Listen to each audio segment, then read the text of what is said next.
میرے جد امجد حضرت خواجہ عبدالکریم کے نزدیک افضلیت صدیق اکبر کا رائی برابر بھی منکر رافضی ہے، سنی نہیں ہے۔ حالانکہ یہ حقیقت نہیں ہے، یہ درست نہیں ہے۔ ہمارے ہاں مشہور یہی ہے کہ پیر وہی بنتا ہے کہ جس کا کتاب سے علم سے کوئی تعلق نہیں ہوتا۔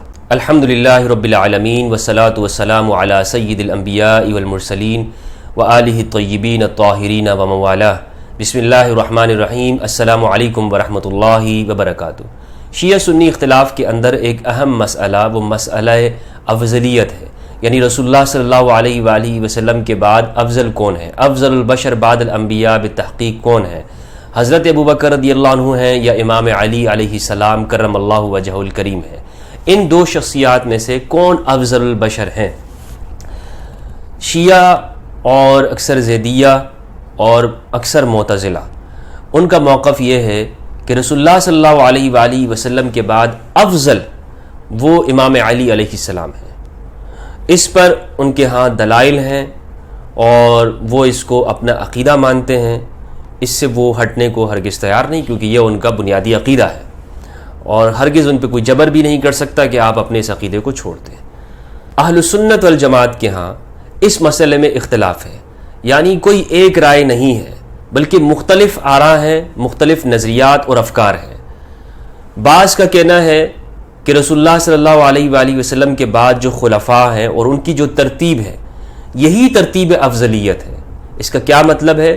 یعنی سب سے پہلے ابوبکر خلیفہ بنے تو لہٰذا وہ سب سے افضل ہوئے، اس کے بعد حضرت عمر تو وہ افضل ہیں، حضرت عثمان تو وہ افضل، پھر چوتھے نمبر پر مولا علی تو وہ افضل ہوئے۔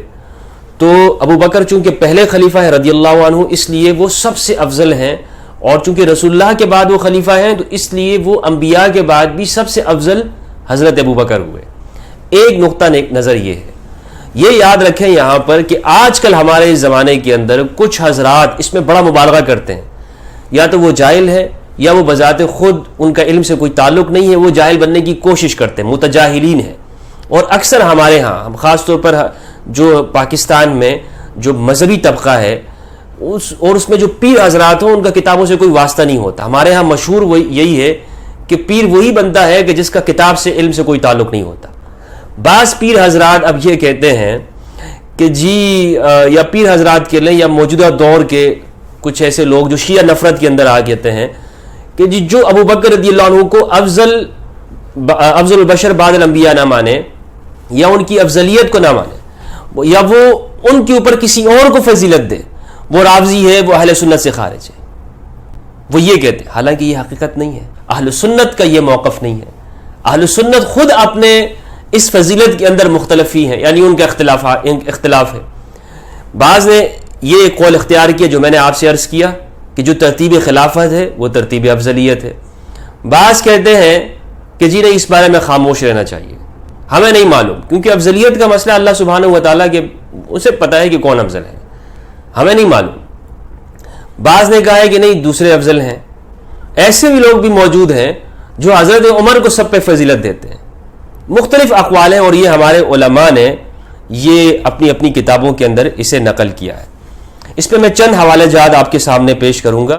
اہل سنت والجماعت کے مقتدر عالم دین جلیل القدر محقق ابن عبد البر نے، علامہ ابن عبد البر نے اپنی کتاب الاستذکار میں لکھا ہے کہ یہ عقیدے کا مسئلہ ہی نہیں ہے، یہ ظنیات میں سے ہے، اور ظنیات میں یعنی اس میں قطعیات کو نہیں شامل کیا جا سکتا، یہ قطعی مسئلہ ہے نہیں۔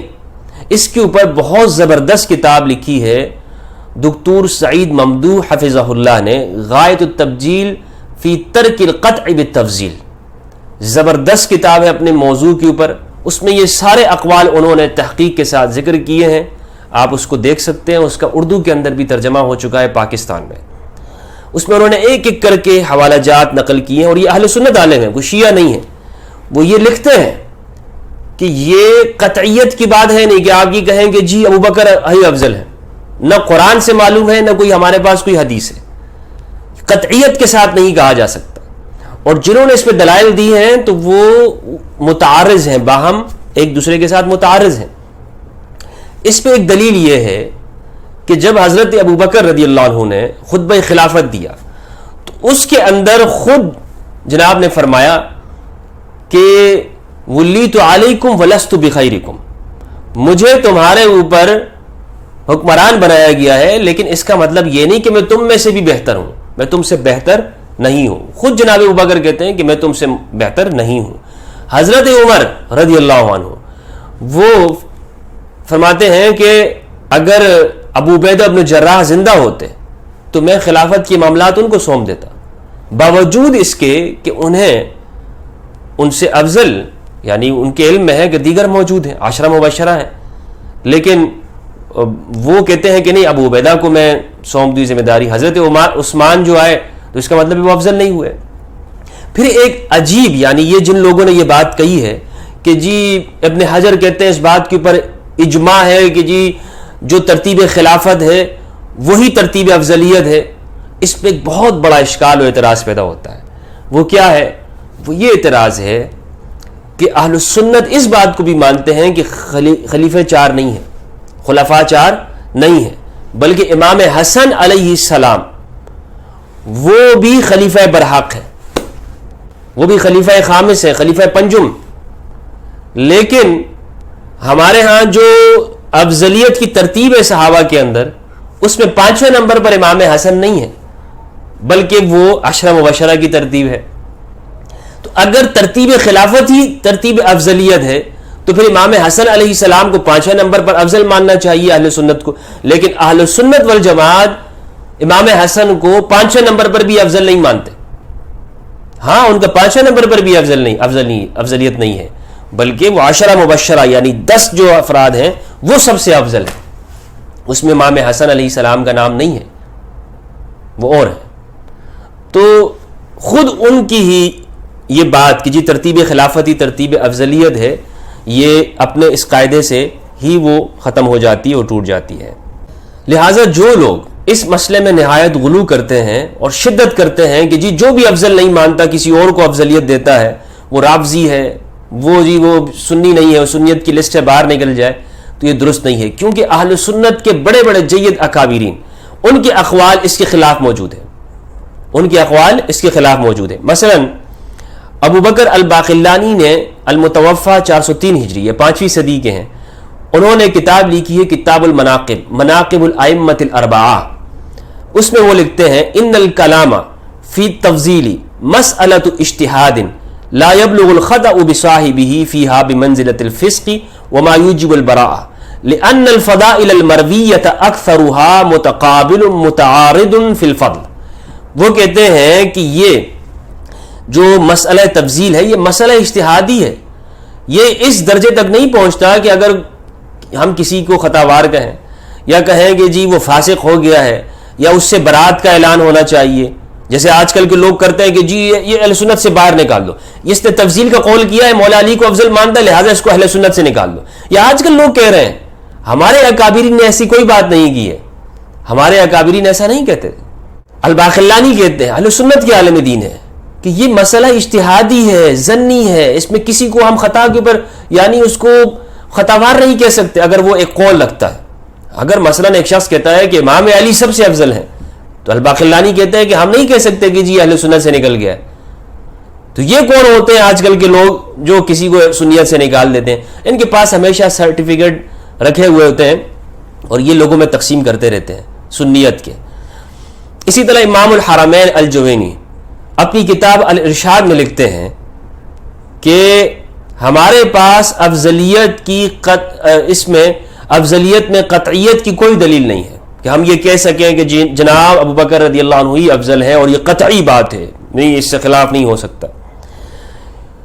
شریف جرجانی رحمہ اللہ نے شرح المواقف اس میں لکھا ہے والنصوص المذکورہ من الطرفین بعد تعارضہما لا تفید القطع علی ما یخفى علی منصف، کہ کسی منصف مزاج انسان کے اوپر یہ بات مخفی نہیں ہو سکتی ہے کہ یہ مسئلہ فضیلت کے اندر جو دونوں طرف سے جو دلائل اور نصوص پیش کیے گئے ہیں یہ متعارض ہیں، باہم ایک دوسرے سے ٹکراتے ہیں، لہٰذا یہ قطعیت کی دلیل نہیں ہے کہ جی ہم قطعیت سے کہیں کہ جناب فلاں افضل ہے. اسی طرح سیف الدین العامدی نے اپنی کتاب ابکار الافکار کے اندر ابکار الافکار فی اصول الدین میں لکھا ہے کہ ہمارے افاضل اصحاب کا یہ معتمد طریقہ اس مسئلے میں یہ ہے انہ لا طریقہ الی التفضیل بمسلک قطعی، کہ کسی ایک موقف کے اوپر کوئی قطعی دلیل نہیں ہے، کوئی قطعی نہیں ہے. لہذا موجودہ دور کے اندر جو اس مسئلے میں بڑا سیخ پا ہوتے ہیں ہمارے ہاں مجتہدین اسلام، شیوخ الاسلام، اہل سنت کے اکابرین جو آج کے ہیں، رنگ برنگے لباس پہننے والے اور نذرانے وصول کرنے والے، درگاہیں چلانے والے، وہ صرف اس مسئلے کے اوپر شدت کے ساتھ لوگوں کو سنیت سے نکالتے ہیں. ان کی کوئی حیثیت نہیں ہے، ان کا کسی طرح پہ کوئی اعتبار نہیں ہے. کیوں؟ اس لیے کہ اہل سنت کے جو اکابرین ہیں ان کا اختلاف ہے. انہوں نے جب کہہ دیا کہ جی یہ کوئی قطعیت کی دلیل نہیں ہے، تو پھر آپ کون ہوتے ہیں؟ ہم آپ سے سرٹیفکیٹ لے کے پھریں گے کہ جی میں سنی ہوں، یا کوئی سٹیکر لگائیں گے کہ جی جناب آپ نے اپنی درگاہ کا سٹیکر ہم لگا کے پھریں گے. آپ کون ہوتے ہیں ہمیں یہ سکھانے والے؟ ابن حجر الہیتمی نے الشافعی نے الصواعق المحرقہ کے اندر لکھا ہے کہ یہ ظنی ہے. ابن عبد البر نے الاستذکار کے اندر لکھا ہے عن مالک ابن انس قال لیس من امر الناس الذین مضوا التفضیل بین الناس. جو گزر گئے ان میں فضیلت دینا یہ لوگوں کا کام نہیں ہے. کتاب السنہ للخلال اس میں ہے کہ احمد بن حنبل کہتے ہیں اہل مدینہ کسی کو کسی پر فضیلت نہیں دیتے ہیں. اسی طرح میں نے آپ کو جناب ابوبکر رضی اللہ عنہ کا خطبہ میں نے آپ کے سامنے پیش کیا، ولیتکم ولست بخیرکم. صحیح مسلم کے اندر روایت ہے ام المؤمنین عائشہ رضی اللہ تعالی عنہا سے، حدیث کا نمبر ہے 6178. فرماتے ہیں ان سے پوچھا گیا کہ اگر رسول اللہ صلی اللہ علیہ وآلہ وسلم خلیفہ کرتے، کسی کو خلیفہ بناتے، تو کس کو بناتے؟ تو انہوں نے کہا کہ ابو بکر کو، ان کو خلیفہ بناتے. پھر پوچھا گیا کہ ان کے بعد کس کو بناتے؟ انہوں نے کہا کہ حضرت عمر کو بناتے. پھر پوچھا گیا کہ ان کے بعد کس کو بناتے؟ انہوں نے کہا کہ سیدنا ابو عبیدہ کو بناتے. اس کے بعد وہ خاموش رہیں. یعنی یہ ایک صحیح حدیث ہے صحیح مسلم کے اندر کہ اگر ہم یہ کہیں کہ جناب ترتیب خلافتی ترتیب افضلیت ہے، تو پھر جو ابو عبیدہ جو کہ تیسرے نمبر پہ بنا ہی نہیں، تو اس کا مطلب ہے کہ وہ حضرت عثمان سے زیادہ افضل تھے. ٹھیک ہے، اگر وہ حضرت عثمان سے زیادہ افضل ہیں تو اس کا مطلب ہے کہ یہ جو آپ نے ترتیب بنائی ہوئی ہے افضلیت کی، تیسرے نمبر پر حضرت عثمان، یہ ترتیب قطعی نہیں ہے. یہ ترتیب کوئی قطعی ترتیب نہیں ہے جس پر آپ اتنے سیخ پا ہوتے ہیں اور اتنا آپ لوگوں کو مسلک سے نکالتے ہیں اور شدت اختیار کرتے ہیں. جی یہ تفضیلی ہے، مشہور کر دیتے ہیں جی یہ تفضیلی ہے. امام علی علیہ السلام کا جو مقام و مرتبہ ہے وہ رسول اللہ صلی اللہ علیہ وآلہ وسلم کے ساتھ صرف صحابیت کا نہیں ہے، بلکہ وہ مواخات کا ہے. علی رسول اللہ کے بھائی ہیں، وہ ولایت کا ہے. دعوت ذو العشیرہ کے اندر آپ دیکھیں، انشاءاللہ اس میں تفصیلاً گفتگو کروں گا کہ اللہ سبحانہ و تعالیٰ کے پیارے حبیب صلی اللہ علیہ وآلہ وسلم نے دعوت ذو العشیرہ کے اندر، یہ مسند احمد کے اندر یہ روایت ہے کہ کون ہے کہ جو دنیا اور آخرت میں میرا ولی بننے کو تیار ہے؟ سب خاموش رہے. مولا علی نے کہا کہ میں تیار ہوں. یہ صرف یہ رشتہ نہیں ہے کہ جناب وہ صحابی رسول ہے، ولی کا رشتہ ہے. اسی لیے فرمایا من کنت مولا فہذا علی مولا اللہم والی من والا وعاد من عادا. صحیح حدیث ہے. اور انت منی بمنزلت ہارون من موسیٰ الا انہ لا نبوت بعدی. اے علی تم میرے لیے ایسے ہو کہ جیسے موسیٰ کے لیے ہارون، لیکن میرے بعد کوئی نبی نہیں ہے. تو امام علی علیہ السلام کے جو فضائل کو سمجھنے کے، ہم شاید اس امام علی کو صرف صحابیت کی کیٹیگری سے ہی سمجھ رہے ہوتے ہیں، لیکن امام علی کے فضائل کو سمجھنے کا ایک دوسرا انداز بھی ہے. اس لیے جو لوگ ہمارے اہل سنت کے اندر امام علی کو اگر وہ سیدنا ابو بکر کے اوپر فضیلت بھی دیتے ہیں، حضرت عمر کے اوپر فضیلت بھی دیتے ہیں، تو اس پر کوئی جرا، کوئی تان، یا ان کو اہل سنت سے نکالنا، ان کو فاسق کہنا، بعض تو ان کو کافر تک بھی کہتے ہیں. ان کے پیچھے نماز پڑھنا جائز نہیں ہے. ایسے شدت پسند فتاوے ہمارے ہاں لوگ دیتے ہیں. ان فتووں کا کیا کیا جائے؟